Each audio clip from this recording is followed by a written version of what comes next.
My plan is to go back to Bangladesh, play one full series, ODI test and T20 and retire. That's the That's plan what I you have. like. I mean, like, retire. Bangladesh জাতীয় cricket দলের অভিজ্ঞ allrounder Shakib Al হাসানকে দলে ফেরানোর প্রক্রিয়া আরও এক ধাপ এগিয়েছে। বিসিবি তার বিরুদ্ধে থাকা আইনি মামলা সংক্রান্ত প্রয়োজনীয় নথিপত্র সরকারের কাছে জমা দিয়েছে। সংশ্লিষ্টরা মনে করছেন এতে তার দেশে ফেরা ও জাতীয় দলে পুনরায় যুক্ত হওয়ার পথ অনেকটাই সহজ হবে। 2024 সালের 5 আগস্টের পর দায়ের হওয়া মামলাগুলোর অগ্রগতি নিয়েই আলোচনা চলছিল। ক্রিকবাজার সূত্রে জানা গেছে, বিষয়টি পর্যালোচনা করে সরকার ইতিবাচক অবস্থান নিয়েছে এবং আইনি জটিলতা কাটাতে প্রয়োজনীয় প্রক্রিয়া এগিয়ে নেওয়া হচ্ছে।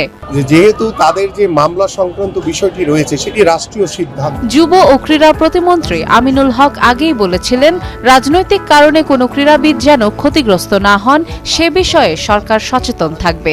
দায়িত্ব নেওয়ার পরও তিনি জানিয়েছেন, সাকিব দেশে ফিরে খেলতে চাইলে সরকার প্রয়োজনীয় সহায়তা দেবে। এসে খেলে সেই জায়গাতে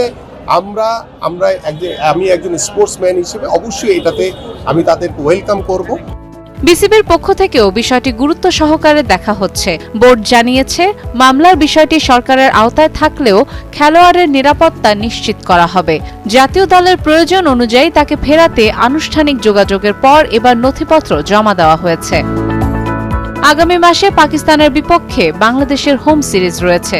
সবকিছু অনুকূলে থাকলে এই সিরিজ দিয়েই দীর্ঘ বিরতির পর আবারও লাল সবুজ জার্সিতে দেখা যেতে পারে সাকিব আল হাসানকে, এমন প্রত্যাশা ভক্তদের। সাকিব আল হাসানের বিরুদ্ধে করা মামলাগুলো ভিত্তিহীন বলে দাবি করেছেন বিসিবি পরিচালক খালেদ মাসুদ। তাই সরকারের পক্ষ থেকে মামলা তুলে নিয়ে তাকে খেলার সুযোগ দেওয়ার দাবিও করেছেন সাবেক অধিনায়ক। রিকশাওয়ালা ভদ্রলোক মানুষকে সাকিবের মতো একজন খেলোয়াড় বিদেশ থেকে মারবে, আমার কাছে এটা খুব সন্দিহান মনে হয় এবং আমার কাছে মনে হয় না যে ভালো জিনিস। তার জন্য সরকারের দায়িত্ব হওয়া উচিত যে ব্যক্তিটা, আমার কাছে মনে হয় যে ব্যক্তিটা তার নামে অভিযোগ করেছেন তার একটা সঠিক সমাধান হওয়া উচিত যে ওই ব্যক্তি কোন ভিত্তিতে তাকে কেস করেছিলেন।